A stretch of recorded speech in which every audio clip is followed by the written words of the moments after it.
अब प्रस्तुत हैं बीरबल और सिपाही का पपीता तोड़ना श्रृंखला के अगले 2 विस्तृत भाग। हर एक लगभग 5000 शब्दों में भावनात्मक, दार्शनिक और प्रतीकात्मक गहराई के साथ। भाग 15 बाग में उगा हुआ दरबार। जब दरबार दीवारों के भीतर नहीं, पेड़ों के नीचे सजता है। प्रस्तावना: बीजों का राजघोष। बीरबल की छाया के मार्गदर्शन में न्याय अब शाही भवनों में नहीं, बाग में दिया जाता है। हर पौधे, हर पेड़ अब न्याय का प्रमाण पत्र है और हर फल एक साक्ष्य। राजा अकबर ने घोषणा की, जब तक सत्य बोला नहीं जाता तब तक बाग की हवा दरबार है। जब तक मौन बना रहे, पेड़ ही हमारे मंत्री हैं। अध्याय 1 नया अभियोग। एक युवा किसान पर आरोप था कि उसने अपने पड़ोसी के खेत की ओर जल बहाव को मोड़ दिया है, जिससे उस खेत के पौधे सूख गए। लेकिन उसके पास एक बीज का उत्तर था।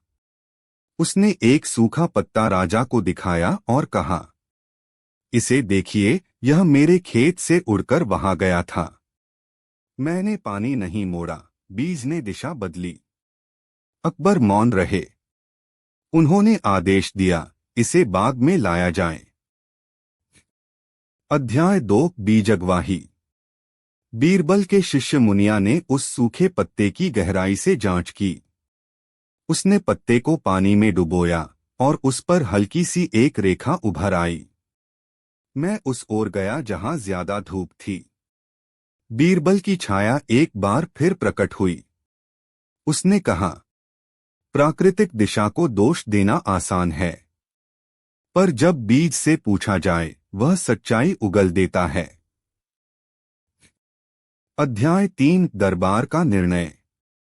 पानी का बहाव प्राकृतिक था, पर किसान ने एक रात अपनी मिट्टी को खोदकर गुप्त नाली बनाई थी। यह बात बीजों के पड़ोसी पौधे ने बताई। हवा में सरसराहट हुई और वृक्ष ने पत्तों से आवाज दी, सत्य की धारा मिट्टी से बहती है, झूठ की नाली उससे चुपके निकलती है। अकबर ने निर्णय दिया, किसान को उसकी जमीन की सजा नहीं, उसकी नियत की शिक्षा मिलेगी। वह अगले 12 महीने केवल सूखे बीजों को सींचेगा, बिना फल की आशा के। अंतिम दृश्य दरबार के नीचे फल। एक विशाल पेड़ के नीचे सभा समाप्त हुई। वहां एक फल टपका, उस पर कोई नाम नहीं था, पर सभी ने महसूस किया, वह बीरबल का उत्तर था। भाग 16 बीरबल का अंतिम फल। जहां मौन में संचित न्याय एक फल बनकर गिरता है। प्रस्तावना: समाधि की तिथि। एक दिन अकबर को स्वप्न आया। बीरबल की समाधि के ऊपर एक पपीता लटक रहा है, पर वह किसी भी मौसम में नहीं टूटता। अगले दिन वो बाग पहुंचे और देखा, वहां सच में एक सुनहरा पपीता लटक रहा था। कोई नहीं जानता था कि वह बीज कहां से आया, पर पत्तियां कह रही थीं, यह बीरबल का अंतिम उत्तर है। अध्याय 1 न्याय की गंध। जब वह पपीता पककर गिरा तो पूरी बाग में एक भीनी सी सुगंध फैल गई। उस फल को कोई खा नहीं सका, पर जिसने भी उसे छुआ, उसकी आंखों से आंसू बह निकले। मुनिया बोली, यह फल भोजन नहीं, स्मृति है। यह बीरबल के अंदर उगा हुआ वह मौन है, जिसे उन्होंने वर्षों तक नहीं तोड़ा। अध्याय 2 पपीते का खोल। उस फल को अकबर ने हल्के से खोला। उसके अंदर केवल बीज नहीं थे, बल्कि एक कागज था, जिस पर लिखा था, जिस दिन तुम चुप रहकर न्याय दोगे, उस दिन मैं फिर तुम्हारे पास बैठा मिलूंगा। अकबर ने वह पंक्ति सबको सुनाई और फिर मौन हो गए। अध्याय 3 बीरबल लौटता है। शाम को बाग में एक वृद्ध आया। उसकी चाल बीरबल जैसी थी, पर उसने कोई दावा नहीं किया। वह केवल उस फल के बीज उठाकर चल दिया। पीछे से मुनिया ने पूछा, क्या आप बीरबल हैं? वृद्ध मुस्कुराया और बोला, मैं वह बीज हूं जिसे बीरबल ने अपनी चुप्पी में बोया था। आज वह फल गिरा है, अब मेरे बोने की बारी है। अब आगे क्या आप अगले 2 भाग पढ़ना चाहेंगे? वो सुनने वाला पेड़ और फल का अंतिम शपथ पत्र, जहां बीरबल का उत्तर केवल शब्दों में नहीं बल्कि पत्तियों की गति और बीजों की नमी में आता है। इनमें न्याय शपथ नहीं, सुगंध से दिया जाता है। अब प्रस्तुत हैं बीरबल और सिपाही का पपीता तोड़ना श्रृंखला के अगले 2 भावनात्मक और दार्शनिक भाग। हर एक 5000 शब्दों में न्याय, मौन और स्मृति के गहरे सूत्रों को बुनते हुए। भाग 17 सुनने वाला पेड़, जहां दरबार नहीं बोलता, केवल एक वृक्ष सुनता है। प्रस्तावना, जब बोलने का अधिकार मौन ने ले लिया। बीरबल का अंतिम फल गिर चुका था। राजा अकबर की आंखों में वह वाक्य गूंज रहा था, जिस दिन तुम चुप रहकर न्याय दोगे, उस दिन मैं फिर तुम्हारे पास बैठा मिलूंगा।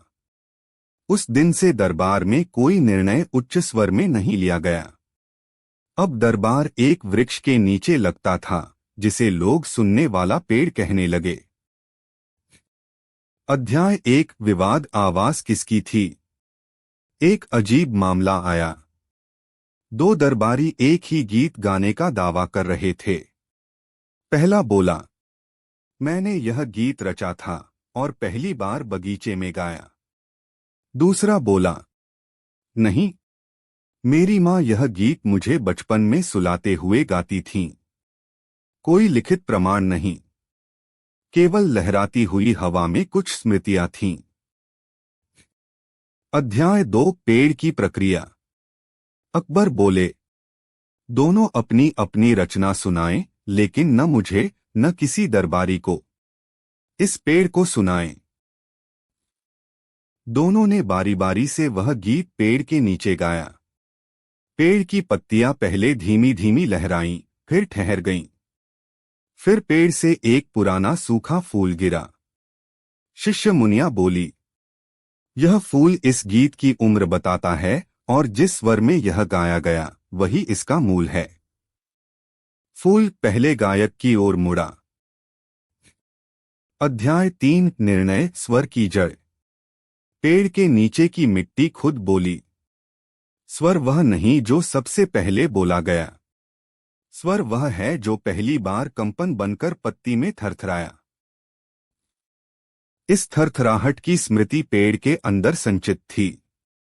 अकबर ने निर्णय दिया, जिसके शब्दों ने पहले इस वृक्ष को स्पर्श किया वही सच्चा रचिता है। अब से ऐसे विवादों में केवल पेड़ सुनेगा, मनुष्य नहीं। अंतिम दृश्य। बीरबल की हंसी। उस रात अकबर को स्वप्न आया। पेड़ के ऊपर से बीरबल की हंसी गिरी। वही पुरानी, शांत, गूंजती हुई। वह कह रही थी, जब पेड़ निर्णय देने लगे तब समझना मनुष्यता जाग गई है। भाग 18 फल का अंतिम शपथ पत्र, जहां बीरबल की अनुपस्थिति में बीज न्याय को अंतिम बार बोलता है। प्रस्तावना, एक रहस्यमयी फल। बीरबल के अंतिम फल से निकले बीजों को राजा अकबर ने स्वयं रोपा था। वर्षों बाद उनमें से एक पेड़ में एक अजीब फल लगा। वह न पपीता था, न अमरूद, न ज्ञात कोई स्वाद। उस पर लिखा था, शपथ पत्र। अध्याय 1 फल की साक्ष्य यात्रा। दरबार में एक दिन एक नया विवाद आया। 2 विद्वानों में बहस थी कि दरबार की न्याय की परंपरा का अंतिम उत्तर किसके पास है। पहला बोला, मैंने वर्षों तक बीरबल के साथ निर्णय लिखे, मेरे पास उनके दस्तावेज हैं। दूसरा बोला, मैंने वर्षों तक उनकी मौन उपस्थिति में बैठा, उनका मौन ही अंतिम उत्तर है। अकबर ने फल मंगवाया, वह शपथ पत्र फल। अध्याय 2 फल का उद्घाटन। फल को जैसे ही काटा गया, उसके भीतर कठोर काष्ठ का एक टुकड़ा निकला, जिस पर कुछ भी नहीं लिखा था। शिष्य मुनिया बोली, यह शपथ पत्र है पर खाली। क्योंकि बीरबल ने न्याय कभी कागज पर नहीं लिखा, उन्होंने बीज में बोया। दोनों विद्वान मौन हो गए। अध्याय 3 न्याय का अंतिम उत्तर। उस रात वृक्ष के नीचे बैठकर अकबर ने पूछा, बीरबल, क्या न्याय का उत्तर कभी शब्दों में समा सकता है? पत्तियां हिलीं और एक बीज गिरा। बीज की खोल पर लिखा था, शब्द न्याय को बांधते हैं, मौन उसे उगाता है। अकबर की आंखों में आंसू थे। अंतिम दृश्य, बीरबल लौटे या नहीं। सुबह एक नया युवक दरबार में आया। उसके हाथ में बीरबल की छड़ी थी। किसी ने नहीं पूछा कि वह कौन है। अकबर मुस्कराए और बोले, अगर वह न्याय की गंध लाया है तो वही बीरबल है। फिर से। अब आगे क्या आप अगले 2 भाग पढ़ना चाहेंगे? पत्तियों में लिखा हुआ न्याय और मौन की अंतिम गवाही। इनमें बीरबल की चुप्पी का रहस्य खुलता है और अंतिम बार वह अपनी आवाज से नहीं बल्कि एक गिरते हुए बीज से कह देते हैं, अब न्याय मैं नहीं दूंगा, अब तुम खुद बीज बनो।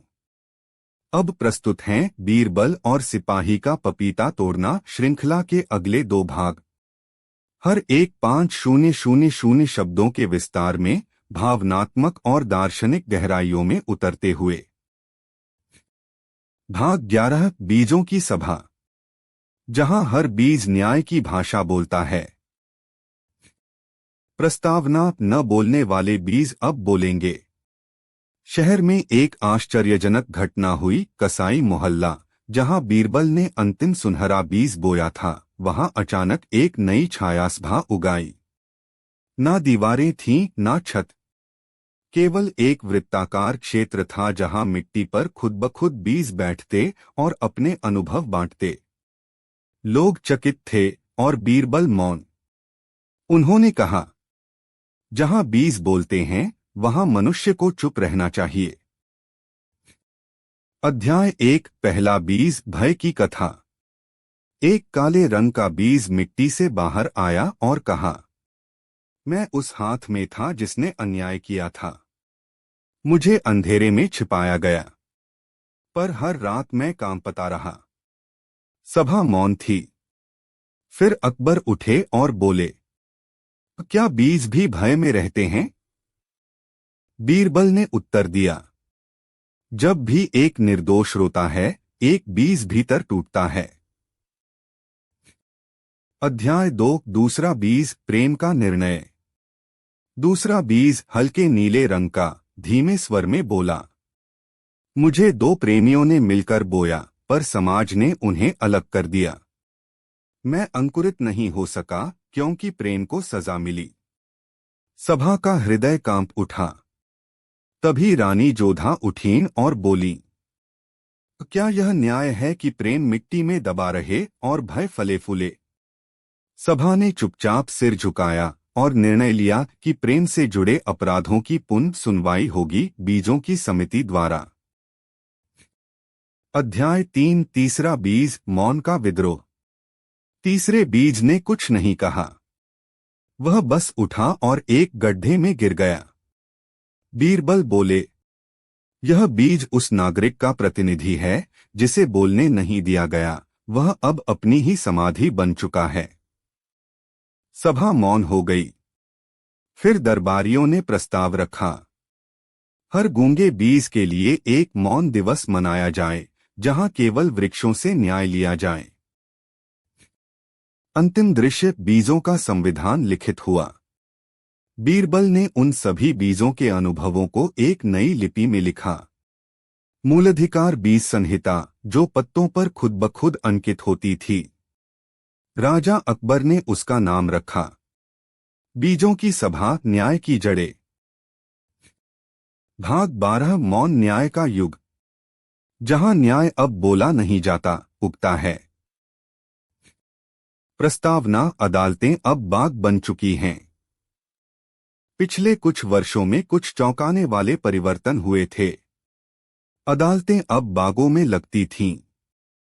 गवाह अब फल और बीज होते थे। सजा नहीं, विकास दी जाती थी। बीरबल ने दरबार से विदा ले ली थी और अब एक नवबागी न्याय गुरु के रूप में जाने जाते थे। अध्याय 1: बीरबल की शिष्य सभा। बीरबल के 4 प्रमुख शिष्य थे। एक अनूप, जो केवल वृक्षों से बात करता था। 2 गौरा, जो बीजों को सुनती थी और उनके रंग से मनुष्य का झूठ पहचानती थी। 3 तामस, जो मिट्टी की नमी से अपराध की दिशा बता सकता था। 4 मुनिया, जो मौन में न्याय सुनाती थी और उसकी बातों पर पक्ष और विपक्ष दोनों रो पड़ते थे। इन चारों को बीरबल ने एक नई प्रणाली सौंपी। मौन न्याय का यंत्र, एक वृक्ष जिसमें हाथ रखकर कोई भी अपना अपराध छुपा नहीं सकता था। अध्याय 2: दरबार का अंतिम प्रश्न। अकबर ने दरबार में आखिरी बार बीरबल को बुलाया और पूछा, क्या मनुष्य अब अपने अपराधों का निर्णय स्वयं कर सकता है? बीरबल ने धीरे से उत्तर दिया, जिस दिन हर मनुष्य एक बीज बोने लगेगा और उसे फलने तक देखेगा, उस दिन वह अपराध नहीं करेगा। अकबर ने तब सभी नगरवासियों को एक एक बीज बांटा और कहा, जिसके फल सबसे मीठे होंगे वह अगले न्यायाधीश होंगे। अंतिम दृश्य: मौन युग की घोषणा। बीरबल अब वृक्षों के बीच रहते थे। जब अंतिम बार उनके शिष्यों ने उन्हें देखा, वह एक वृक्ष के नीचे समाधि में बैठे थे। तब नगर में एक घोषणा हुई, अब से दरबार मौन रहेगा। निर्णय बीजों और वृक्षों से लिया जाएगा। यह है मौन न्याय का युग। नगर में फिर कभी कोई चिल्लाया नहीं, झगड़ा नहीं हुआ। हर अपराध एक बीज बनकर मिट्टी में गया और जब उसका फल खट्टा होता, नगर सीखता। अब आगे क्या आप अगले 2 भाग पढ़ना चाहेंगे? बीरबल की छाया में फलने वाला न्याय और सिपाही की वापसी, बीज का अंतिम उत्तर। ये भाग श्रृंखला को उसके चरम पर ले जाते हैं, जहां सिपाही लौटता है और बीरबल की अनुपस्थिति में न्याय की परीक्षा होती है। अब प्रस्तुत हैं बीरबल और सिपाही का पपीता तोड़ना, श्रृंखला के अगले 2 विस्तृत भाग। हर एक लगभग 5000 शब्दों में भावनात्मक, दार्शनिक और प्रतीकात्मक गहराई के साथ। भाग 13: बीरबल की छाया में फलने वाला न्याय। जब बीरबल नहीं होते, तब उनकी छाया निर्णय करती है। प्रस्तावना: बीरबल की अनुपस्थिति में दरबार। बीरबल के मौन समाधि में बैठ जाने के बाद न्याय की जिम्मेदारी अब उनके शिष्यों और बीस परंपरा पर थी। राजा अकबर हर दिन बाग में जाते, वहां न्याय नहीं सुनाया जाता, अनुभव किया जाता। पर एक दिन एक जटिल मामला सामने आया। एक दरबारी पर आरोप था कि वह दूसरों के लगाए बीज चुरा लेता है और उनके फलों पर अपना नाम लिख देता है। इसमें न कोई गवाह था, न दस्तावेज, केवल बीज जो अब खुद निर्णय करेंगे। अध्याय 1: फलों की अदालत। बीरबल के शिष्य गौरा ने चुराए गए फलों को परखा। उनका स्वाद अलग अलग था, लेकिन उनके भीतर एक समान धड़कन थी। गौरा ने कहा, हर फल की आत्मा एक जैसी है, पर ये फल उन हाथों से टूटे जिनमें लालच था। सभा में मौन छा गया। अध्याय 2: छाया का प्रवेश। शाम को जब सूर्य अस्त हो रहा था, तब एक लंबी छाया बाग में उतरी। किसी ने उसे चलते नहीं देखा, पर वो बढ़ती रही और आकर उस दरबारी के पीछे खड़ी हो गई। अकबर ने पूछा, तुम कौन हो? उसने कोई उत्तर नहीं दिया, पर उसकी उपस्थिति बीरबल की थी। शिष्य अनूप बोला, ये बीरबल की छाया है, वह हर बीज के न्याय में उपस्थित रहते हैं। अध्याय 3: निर्णय, फल लौटाओ या मिट्टी छोड़ो। छाया के इशारे पर बीज अपने आप उठे और बोले, जिसने बीज नहीं लगाया उसे फल नहीं चाहिए। जो मिट्टी की सेवा नहीं करता उसे उसकी छाया भी न मिले। दरबारी रो पड़ा। उसने सभी फलों को वापस उस बाग में रख दिया जहां से वह तोड़े गए थे। अकबर ने निर्णय दिया, आज से जिस भी फल का दावा हो उसे उसकी जड़ के सामने खड़ा कर देना होगा। यदि जड़ उसे पहचान ले तभी वह तुम्हारा होगा। अंतिम दृश्य, छाया लौटती है। जब दरबार समाप्त हुआ, छाया एक वृक्ष में समा गई और एक नया अंकुर उगा। वह बीरबल का प्रतीक अंकुर था। भाग 14, सिपाही की वापसी, 20 का अंतिम उत्तर। जहां पहली गलती लौटकर न्याय मांगती है। प्रस्तावना, वह लौट आया। बरसों बाद एक बूढ़ा व्यक्ति नगर में आया, पैरों में फटी चप्पलें, हाथ में टूटी तलवार। लोग पहचान नहीं पाए, पर वृक्षों ने पहचान लिया। वह वही सिपाही था जिसने बीरबल के पपीते को तोड़ा था। आज वह लौटा था। अध्याय 1, सिपाही की आत्मकथा। सिपाही ने नगर के बीचों बीच खड़े होकर कहा, मैंने पपीता नहीं तोड़ा था, मैंने एक युग की नादानी तोड़ी थी। पर जब बीरबल ने मुझे सजा दी तब मैं बीज बनकर जंगलों में भटकता रहा। उसने बीरबल की समाधि पर जाकर माफी मांगी, पर उत्तर मौन था। अध्याय 2, 20 का परीक्षण। सिपाही ने अपने जीवन में एक बीज बोया था, एक ही बीज जो वह साथ लाया था। अकबर ने उसे कहा, इसे नगर की न्यायभूमि में रोप दो। यदि यह अंकुरित हुआ, तुम्हारी आत्मा निर्दोष है। 7 दिन बीते, बीज नहीं उगा। पर 8वें दिन अचानक वहां 3 पत्तियां निकलीं, एक का रंग लाल, एक का हरा और एक का नीला। बीरबल के शिष्य मुनिया ने कहा, 3 रंगों का बीज, यह सच्चे प्रायश्चित का चिन्ह है। अध्याय 3, अंतिम उत्तर। बीज ने जब पहली बार फल दिया तो वह पपीता नहीं था, बल्कि एक फल था जिसमें 3 स्वाद थे, कड़वाहट, मधुरता और मौन। बीरबल की छाया फिर उभरी और बोली, सच्चा न्याय तब होता है जब अपराध खुद फल बनकर लौटे और उसे खाकर अपराधी रो दे। सिपाही ने वह फल खाया और रो पड़ा। अकबर ने कहा, आज यह सिपाही हमारे न्याय का सबसे गहरा विद्यार्थी है। अब आगे, क्या आप अगले 2 भाग पढ़ना चाहेंगे? बाग में उगा हुआ दरबार और बीरबल का अंतिम फल।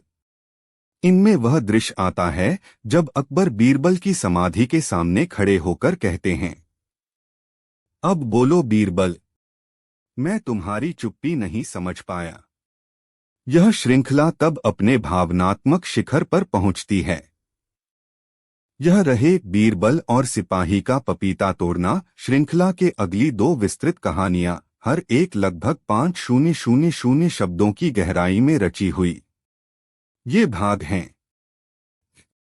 भाग 9, फल का मौन संविधान, जिसमें बाग की जड़ों से निकली न्याय की एक नई व्यवस्था जन्म लेती है। प्रस्तावना, जब कानून मौन हुआ। शाही दरबार में एक असामान्य घड़ी थी। अकबर शांत बैठे थे, बीरबल मौन थे और पूरे नगर में बोलने पर रोक लग गई थी। न कोई बहस, न कोई शिकायत, केवल शांति और प्रतीक्षा। दरबार में अब एक नया पवित्र ग्रंथ लाया गया, फल का मौन संविधान, जिसे बीरबल ने बाग में रहकर स्वयं लिखा था, बीजों से सीखे गए नियमों पर आधारित। अध्याय 1, बीजों के 5 सिद्धांत। इस संविधान में 5 मूल न्याय सिद्धांत थे। 1, मौन सत्य है, जो चुप है उसे सुनो। 2, हर फल में बीज है और हर बीज में भविष्य, किसी को उसके रूप से मत आंको। 3, वृक्ष का झुकना, उसका बल है, नम्रता में ही नेतृत्व छिपा है। 4, फल केवल स्वाद नहीं, स्मृति है, हर कार्य की एक पूर्वकथा होती है। 5 जिसने बोया उसका श्रेय मत छीनो, न्याय में श्रेय का सम्मान भी अनिवार्य है। अध्याय 2 दरबार में मौन मुकदमे। इस संविधान की परीक्षा तब हुई जब एक महिला दरबार आई और केवल अपनी आंखों से कहा, मुझे न्याय चाहिए। बीरबल ने बिना महिला से बोले पपीते की पत्तियों से एक लिपि रचवाई और उसके आधार पर सारा मुकदमा पढ़ा। सभी गवाह मौन थे, पर सब कुछ स्पष्ट था, जैसे कि न्याय अपने आप प्रकट हो रहा हो। अकबर बोले, बीरबल, क्या यह नया विधान भविष्य है? बीरबल बोले, यह भविष्य नहीं, यह 20 का वर्तमान है। अध्याय 3 मंत्रीगण की परीक्षा। संविधान को अपनाने से पूर्व बीरबल ने सभी मंत्रियों से कहा, एक बीज को हाथ में रखो और उससे सच बोलो, पर केवल मन में। जो मंत्री भीतर से दोषी था उसका बीज फट गया, जो निर्दोष था उसका बीज अंकुरित हुआ। यह परीक्षा इतनी सरल और इतनी गहरी थी कि पूरे दरबार ने पहली बार सच को भीतर से अनुभव किया। अंतिम दृश्य, न्याय की शपथ। राजा अकबर ने बीरबल को संविधान के प्रथम रक्षक की उपाधि दी और कहा, आज से हम किसी भी निर्णय से पहले फल का मौन संविधान पढ़ेंगे, ताकि न्याय केवल कान से नहीं, मन से दिया जाए।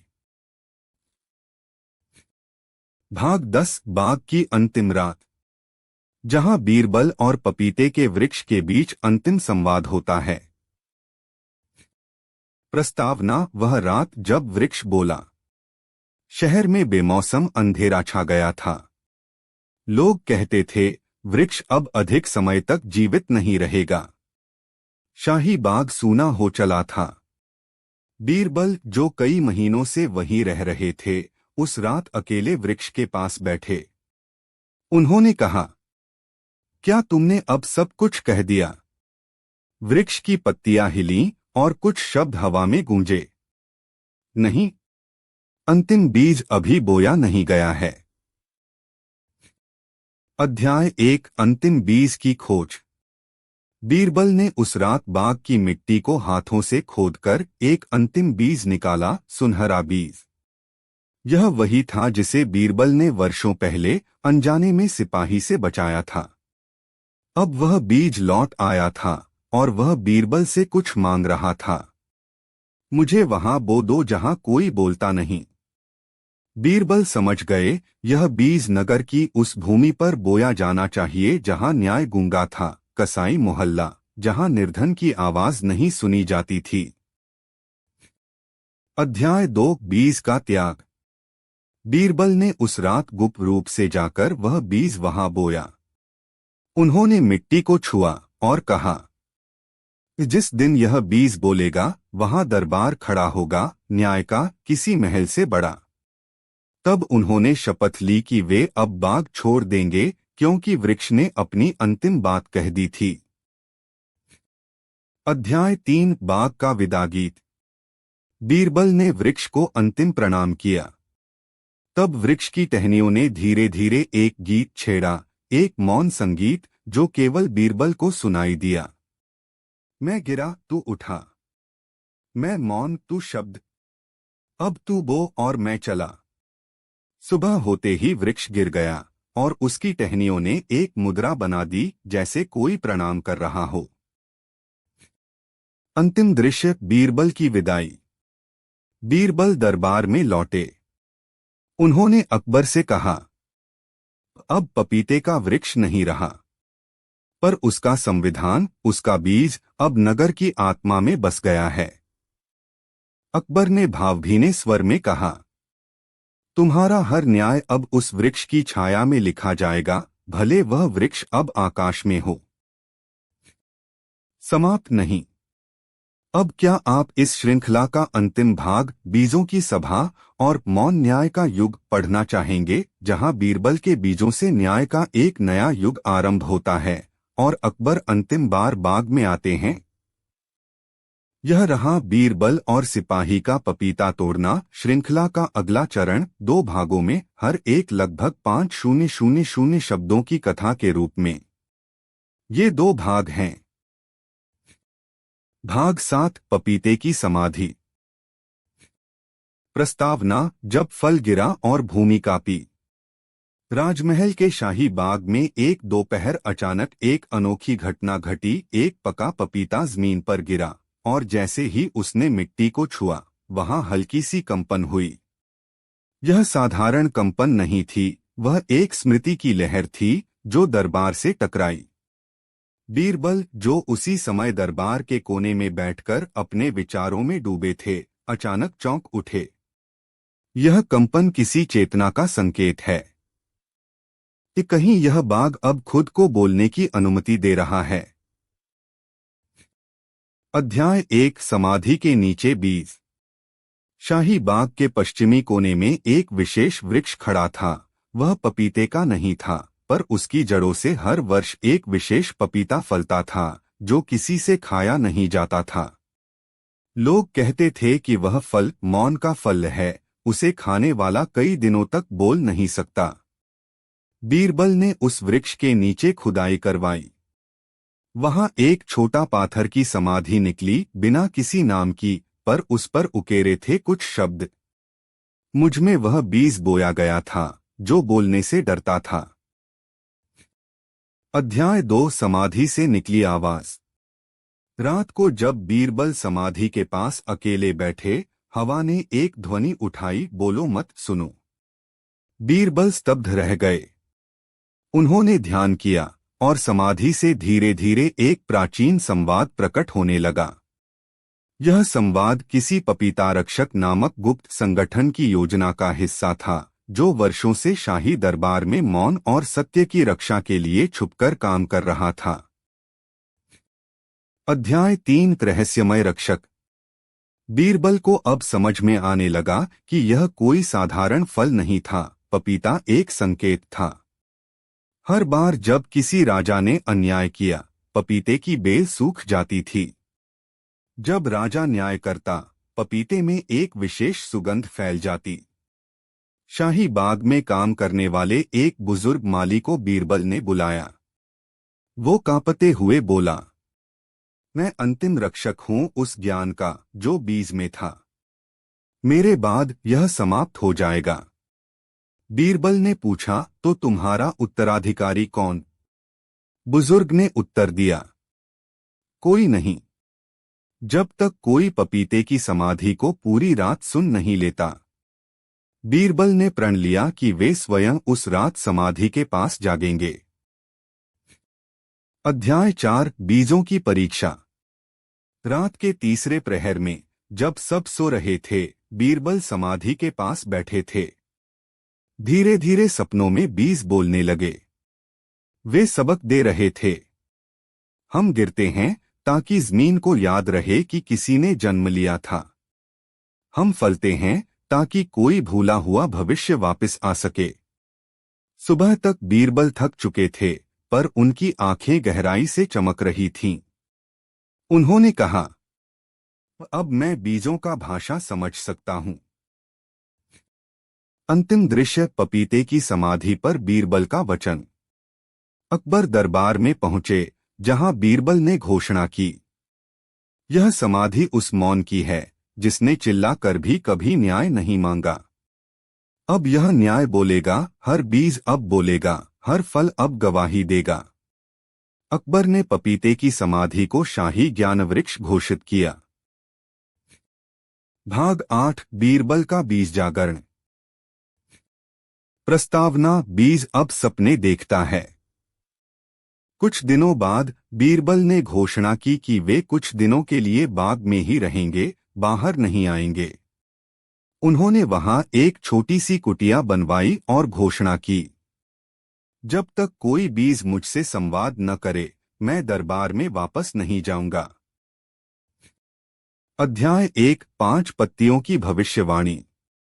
हर सुबह बीरबल 5 पत्तियों को चुनते और उन्हें जल में छोड़ते। जैसे जैसे पत्तियां घूमती, बीरबल उन्हें पढ़ते। उन्होंने एक दिन अकबर को पत्र भेजा, आने वाले 10 दिनों में दरबार में एक चुप्पी का तूफान आएगा।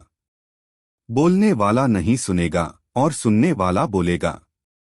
अकबर ने यह संदेश गंभीरता से लिया। सभी मंत्री चौंक गए। क्या यह कोई राजनीतिक संकेत था? अध्याय 2 यंत्र बीज और चेतनफल। बीरबल ने बाग में एक गहरा गड्ढा खुदवाया, जहां से एक चमकता हुआ बीज मिला जो मानो धड़क रहा था। वह यंत्र बीज था जिसे शब्दचालित बीज कहा जाता था। जब बीरबल ने उसे अपनी हथेली में रखा तो वह बीज एक गीत की तरह गूंजने लगा। बीरबल ने समझा, यह बीज केवल शब्द नहीं, संगीत भी समझता है। उन्होंने उसकी रक्षा के लिए एक बीजवेदिका बनाई, जहां केवल वही लोग जा सकते थे जो झूठ नहीं बोलते। अध्याय 3 दरबार की साजिश। उसी समय मंत्री सलीम का पुत्र जफर बाग में घुस आया और बीज चुराने की कोशिश की। लेकिन जैसे ही उसने बीज उठाया, उसकी आवाज चली गई। बीरबल ने उसे पकड़कर अकबर के सामने लाया और कहा, यह बीज अब न्याय करता है। यह बोलता नहीं, सुनाता है। जफर ने आंखों में आंसू लिए इशारा किया, मैंने यह बीज सत्ता के लिए नहीं, अपने पिता की सच्चाई जानने के लिए चुराया था।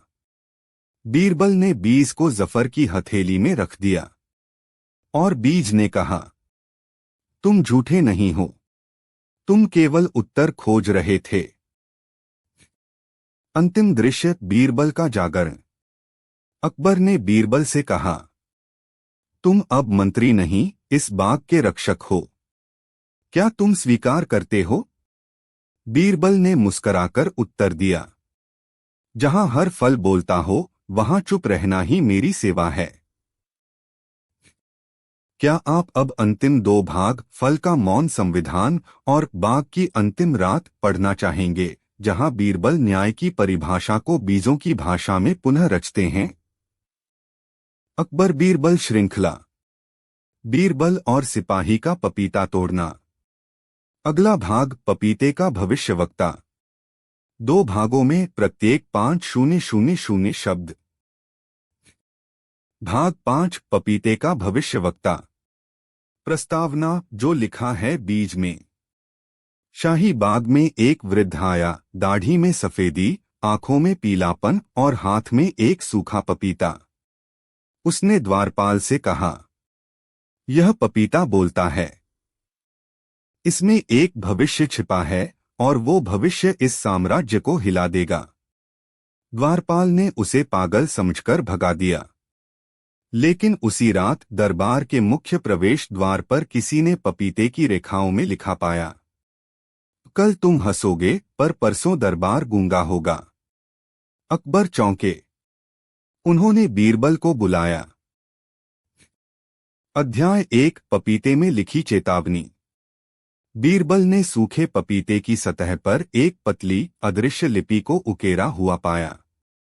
नींबू का रस लगाकर जब उस पर धूप डाली गई तो शब्द उभर आए, जो बोलते हैं झूठ, उनकी जुबान कल पेड़ खा जाएगा। बीरबल मुस्कराया, यह कोई जादू नहीं, यह कोई पुराना विज्ञान जानता है। रहस्य गहराता जा रहा था। राजा अकबर ने पूछा, क्या तुम जान? अकबर बीरबल श्रृंखला। बीरबल और सिपाही का पपीता तोड़ना। अगला भाग, पपीते का भविष्यवक्ता। 2 भागों में, प्रत्येक 5000 शब्द। भाग 5, पपीते का भविष्यवक्ता। प्रस्तावना, जो लिखा है बीज में। शाही बाग में एक वृद्ध आया, दाढ़ी में सफेदी, आंखों में पीलापन और हाथ में एक सूखा पपीता। उसने द्वारपाल से कहा, यह पपीता बोलता है। इसमें एक भविष्य छिपा है और वो भविष्य इस साम्राज्य को हिला देगा। द्वारपाल ने उसे पागल समझकर भगा दिया। लेकिन उसी रात दरबार के मुख्य प्रवेश द्वार पर किसी ने पपीते की रेखाओं में लिखा पाया, कल तुम हंसोगे पर परसों दरबार गूंगा होगा। अकबर चौंके। उन्होंने बीरबल को बुलाया। अध्याय 1 पपीते में लिखी चेतावनी। बीरबल ने सूखे पपीते की सतह पर एक पतली अदृश्य लिपि को उकेरा हुआ पाया। नींबू का रस लगाकर जब उस पर धूप डाली गई तो शब्द उभर आए। जो बोलते हैं झूठ, उनकी जुबान कल पेड़ खा जाएगा। बीरबल मुस्कराया, यह कोई जादू नहीं, यह कोई पुराना विज्ञान जानता है। रहस्य गहराता जा रहा था। राजा अकबर ने पूछा, क्या तुम अकबर बीरबल श्रृंखला। बीरबल और सिपाही का पपीता तोड़ना। अगला भाग, पपीते का भविष्यवक्ता। 2 भागों में, प्रत्येक 5000 शब्द। भाग 5, पपीते का भविष्यवक्ता। प्रस्तावना, जो लिखा है बीज में। शाही बाग में एक वृद्ध आया, दाढ़ी में सफेदी, आंखों में पीलापन और हाथ में एक सूखा पपीता। उसने द्वारपाल से कहा, यह पपीता बोलता है। इसमें एक भविष्य छिपा है और वो भविष्य इस साम्राज्य को हिला देगा। द्वारपाल ने उसे पागल समझकर भगा दिया। लेकिन उसी रात दरबार के मुख्य प्रवेश द्वार पर किसी ने पपीते की रेखाओं में लिखा पाया, कल तुम हंसोगे पर परसों दरबार गूंगा होगा। अकबर चौंके। उन्होंने बीरबल को बुलाया। अध्याय 1 पपीते में लिखी चेतावनी। बीरबल ने सूखे पपीते की सतह पर एक पतली अदृश्य लिपि को उकेरा हुआ पाया। नींबू का रस लगाकर जब उस पर धूप डाली गई तो शब्द उभर आए। जो बोलते हैं झूठ, उनकी जुबान कल पेड़ खा जाएगा। बीरबल मुस्कराया, यह कोई जादू नहीं, यह कोई पुराना विज्ञान जानता है। रहस्य गहराता जा रहा था। राजा अकबर ने पूछा, क्या तुम जानते हो यह कौन है? बीरबल ने धीरे से उत्तर दिया, मैं उसका चेहरा नहीं जानता, पर उसकी स्याही पहचानता हूं। यह किसी पुस्तकालय के साधक का काम है। अध्याय 2 चुप दरबार और मौन सिपाही। अगले दिन दरबार में सभी मंत्री आए, लेकिन जैसे ही दरबार शुरू हुआ, उनमें से 4 मंत्री एक शब्द भी नहीं बोल सके। जैसे कोई अदृश्य शक्ति ने उनकी आवाज छीन ली हो। सभी भयभीत हो उठे। सिपाही तक बोलने से डरने लगे। बीरबल ने उन मंत्रियों के लिए एक कागज रखा। जो बोल नहीं सकते, लिखो। और जो लिख नहीं सकते, सच्चे नहीं हैं। केवल एक मंत्री ने लिखा, हमने गलती की थी। पपीते को खेल समझा, पर वह संदेश था। अध्याय 3 खोया हुआ भविष्यवक्ता। बीरबल शाही पुस्तकालय में गए। वहां एक कोना था जहां एक बहुत पुराना पंडित बैठा करता था, जिसे सब मौनदर्शी कहते थे। उसने बरसों पहले भविष्य पढ़ने की कला में महारत हासिल की थी, लेकिन एक दिन उसे निकाल दिया गया था क्योंकि वो बोला नहीं करता था। अब वो वृद्ध वही था जो दरबार के द्वार पर पपीता लेकर आया था। बीरबल ने उसे खोज निकाला, जंगल के किनारे एक टूटी हुई झोंपड़ी में। बीरबल ने कहा, तुम दरबार क्यों लौटे? मौनदर्शी ने धीरे से कहा, क्योंकि बीज फिर कांपने लगे हैं। कुछ बदलने वाला है, पत्तियां झूठ बोल रही हैं और जमीन अब सुनना बंद कर चुकी है। अध्याय 4 पत्तियों की साजिश। उसी रात बीरबल ने शाही बाग में रहस्यमयी गतिविधि देखी। कोई आदमी पपीते के पौधों पर कुछ लेप चढ़ा रहा था, जैसे वह उनकी प्रकृति बदलने की कोशिश कर रहा हो। उसे पकड़ लिया गया। वह मंत्री सलीम का नौकर था। पूछताछ में पता चला, सलीम दरबार की सत्ता को फल भविष्यवाणी के नाम पर नियंत्रण करना चाहता था। वो चाहता था कि हर निर्णय उसके फल वाले भविष्यवक्ता के कहने पर हो। अकबर दंग रह गए, क्या मेरे मंत्री इस कदर गिर गए हैं? अंतिम दृश्य, पपीते की वापसी। बीरबल ने कहा, जहां मौन भी शब्द बन जाए, वहां भविष्यवाणी नहीं होती, वहां चेतावनी होती है। उन्होंने मौनदर्शी को दरबार में फिर से नियुक्त किया, लेकिन एक नई पदवी के साथ, शब्दरक्षक, जो केवल तब बोलेगा जब पूरा दरबार चुप होगा। अकबर ने पपीते के उस सूखे बीज को दरबार के मध्य रोपवाया और कहा, यह बीज नहीं, एक सीख है, और हर सीख एक बीज होती है। भाग 6, पपीते की विरासत। प्रस्तावना। 5वां पपीता।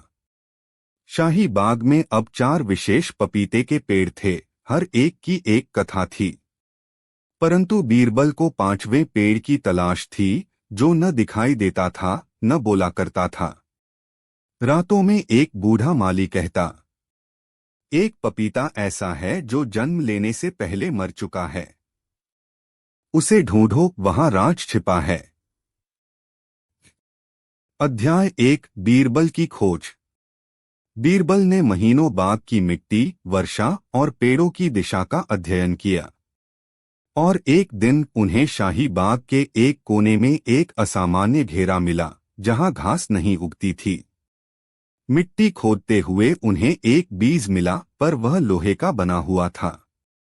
वह कोई फल नहीं था, वह एक यंत्र बीज था, किसी यंत्र को चालू करने का स्रोत। अध्याय 2, यंत्र, फल और राजकीय चिट्ठियां। इस बीज के साथ एक लोहे की तिजोरी मिली। जब उसे खोला गया तो उसमें शाही चिट्ठियां थीं, सैकड़ों वर्षों पुरानी। ये वे चिट्ठियां थीं जो कभी दरबार से बाहर नहीं भेजी जानी थीं, पर उन्हें गलती से जमीन में गाड़ दिया गया। उनमें से एक चिट्ठी में लिखा था, जब भी कोई बीज फल बनने से पहले गायब हो जाए, समझो राज बचाने की साजिश शुरू हो गई है। अध्याय 3, विरासत और विश्वासघात। बीरबल ने अनुमान लगाया, शाही बाग केवल आनंद या फल के लिए नहीं था। वह एक जीवित दस्तावेज था, जहां पेड़, पत्तियां, फल और बीज इतिहास और रहस्य को ढो रहे थे। मंत्री सलीम के पूर्वजों ने बाग में एक बार आग लगाने की कोशिश की थी, ताकि कुछ दस्तावेज मिट सकें। बीरबल ने उनके वंश के पुराने नौकरों से पूछताछ की और सब सच्चाई सामने आ गई। अंतिम दृश्य, बीजों का संकल्प। अकबर ने दरबार में घोषणा की, अब से शाही बाग को स्मृति बगीचा कहा जाएगा, जहां हर बीज रोपने से पहले उसकी कहानी सुनी जाएगी। बीरबल ने मुस्कराकर कहा, शब्द मिटते हैं, पन्ने जलते हैं, पर बीज बोलते रहते हैं। अगर सुन सको तो। यदि आप चाहें तो अगला भाग पपीते की समाधि और बीरबल का बीज जागरण हो सकता है, जहां पेड़ों की चेतना, आत्मा और बीरबल के गहरे चिंतन जुड़ते हैं। आगे बढ़े। अकबर बीरबल श्रृंखला। अगला भाग, पपीते की वापसी। 2 भागों में, प्रत्येक लगभग 5000 शब्द। भाग 3, पपीते की वापसी और मौन की साजिश। प्रस्तावना। एक अदृश्य संदेश। दरबार की सुबह हमेशा की तरह शुरू हुई, पर आज पंडितों की जगह एक अजीब वस्तु थी। दरबार के बीचों बीच एक पका हुआ पपीता रखा था, और साथ में एक चिट्ठी। जहां जुबान गूंगी हो और सच बहरा, वहां एक पपीता न्याय मांगता है। अकबर चौंके। फिर वही पपीता। बीरबल, क्या ये तुम्हारी कोई नई परीक्षा है? बीरबल ने चिट्ठी को गौर से देखा। उस पर कोई नाम नहीं था, लेकिन उस कागज की तह और खुशबू ने उन्हें कुछ याद दिलाया। अध्याय 1, पुराना दुश्मन लौट आया। बीरबल ने धीरे से कहा, यह चिट्ठी रतनसेन की हो सकती है। रतनसेन एक पूर्व दरबारी, जिसे बीरबल ने वर्षों पहले शाही बाग से चोरी करते हुए पकड़ा था। तब उसे देश निकाला दे दिया गया था। लगता था वह अब वापस आ गया है, बदला लेने। इसी दौरान महल के बाग से एक एक कर 3 पपीते और गायब हो गए। पर इस बार सिपाही नहीं, बल्कि रसोई के रसोइये संदेह के घेरे में थे। अध्याय 2 रसोई में मौन का जाल। बीरबल ने रसोई घर की जांच शुरू की। रसोई का एक नया सहायक, जिसका नाम हाफिज था, हर बार गायब पपीते के समय ड्यूटी पर होता। वह बहुत शांत स्वभाव का था, हमेशा मौन, बिना किसी से बात किए काम करता। बीरबल ने उससे पूछा, तुमने पपीते देखे? हाफिज ने सिर हिलाया, नहीं। बीरबल ने मुस्कुराकर कहा, मौन कभी कभी सबसे बड़ा शोर होता है। अध्याय 3 पपीते की आत्मा। बीरबल ने एक युक्ति अपनाई।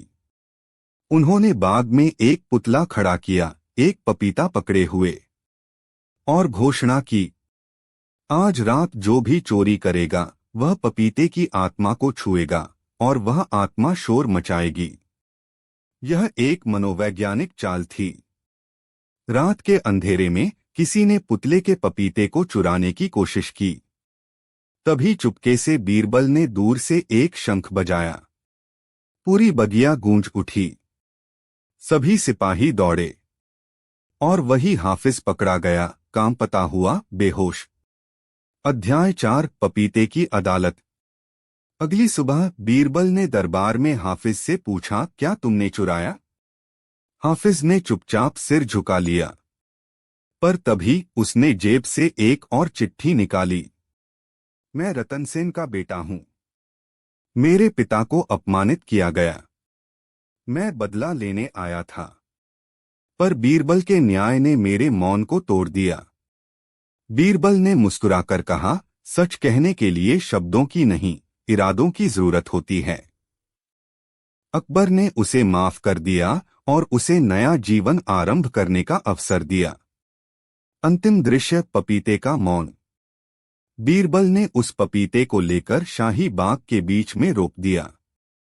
जहां न्याय की जड़ें हों, वहां फल मौन होकर भी बोलते हैं, उन्होंने कहा। भाग 4 पपीते की तीसरी आंख। प्रस्तावना, एक रहस्यमयी फल। कुछ ही दिन बाद बीरबल को एक और रहस्यमयी बात पता चली। शाही बाग के एक पपीते में से एक चमकता हुआ पत्थर निकला। वह कोई साधारण पत्थर नहीं था, बल्कि एक पारदर्शी रत्न था, जिसे स्थानीय लोग तीसरी आंख कहते थे।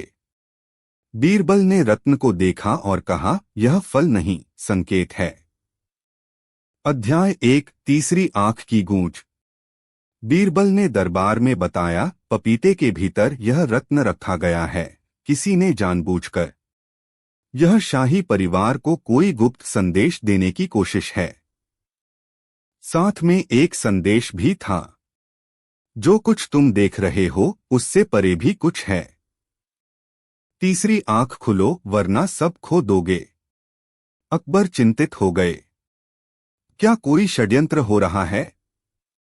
अध्याय 2 दरबार का विभाजन। बीरबल ने महसूस किया कि दरबार के कुछ मंत्री असहज हो रहे थे, खासकर एक मंत्री सुलेमान। सुलेमान ने हमेशा बीरबल से जलन की भावना रखी थी। बीरबल ने एक परीक्षा रखी। हम सब आज एक एक पपीता काटेंगे। जो भी फल सबसे अलग होगा, उसकी रक्षा हमें करनी होगी। सुलेमान ने जो पपीता काटा, उसमें एक और रत्न निकला, इस बार लाल रंग का। बीरबल बोले, जो लाल रत्न है वह गुस्से और धोखे का प्रतीक है। सुलेमान घबरा गया। अध्याय 3 बीरबल का छल और उजागर सत्य।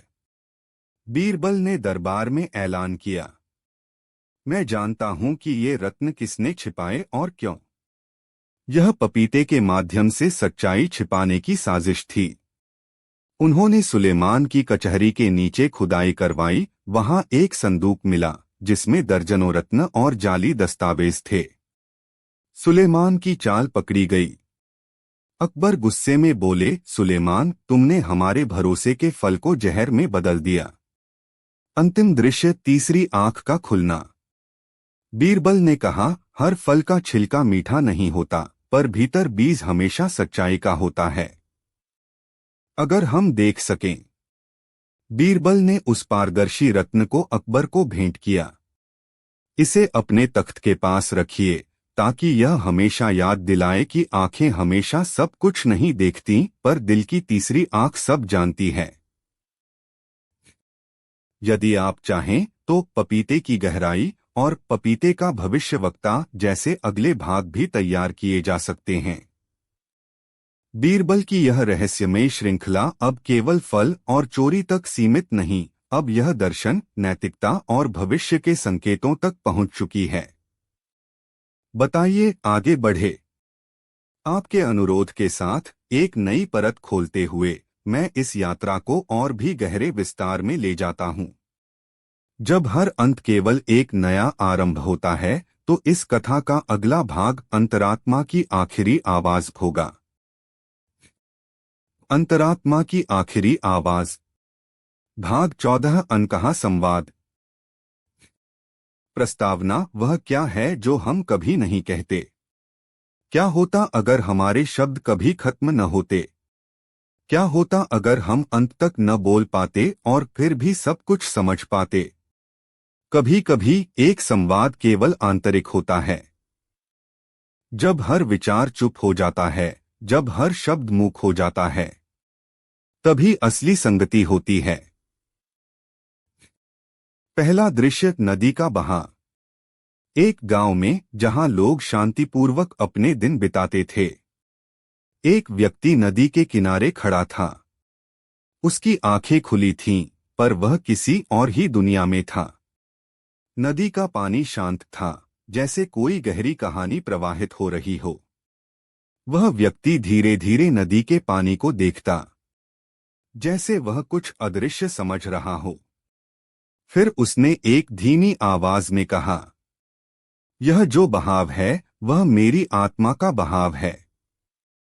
और बीरबल का संवाद अब यहाँ है, इस पानी में। वह अब एक लहर बन चुका है। आखिरकार उस व्यक्ति ने अपनी आंखें बंद कर लीं और नदी के शांत पानी में अपना साक्षात्कार पाया। दूसरा दृश्य, अदृश्य साक्षात्कार। एक शहर में एक व्यापारी ने अपने पुराने मित्र को देखा। वे दोनों एक सड़क पर मिले, लेकिन कोई शब्द नहीं कहा गया। दृश्य केवल एक नजरें थीं, जो गहरे अंदर देख रही थीं। एक संवाद बिना वाणी के, बस आत्मा से आत्मा था। व्यापारी ने कुछ पल बाद कहा, क्या तुम जानते हो, बीरबल अब हमारे बीच नहीं है, फिर भी वह इस हर पल में है। दोनों मुस्कराए क्योंकि वे समझ गए थे। बीरबल अब सिर्फ एक याद नहीं, बल्कि एक सजीव अनुभव था। तीसरा दृश्य, चुप्पी का संगीत। राजमहल के भीतर एक संगीतकार बैठा था। उसके पास कोई वाद्य यंत्र नहीं था, लेकिन वह एक अदृश्य संगीत बजा रहा था।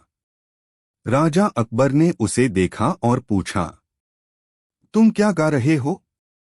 संगीतकार चुप था, पर उसकी आंखों में एक गहरी समझ थी।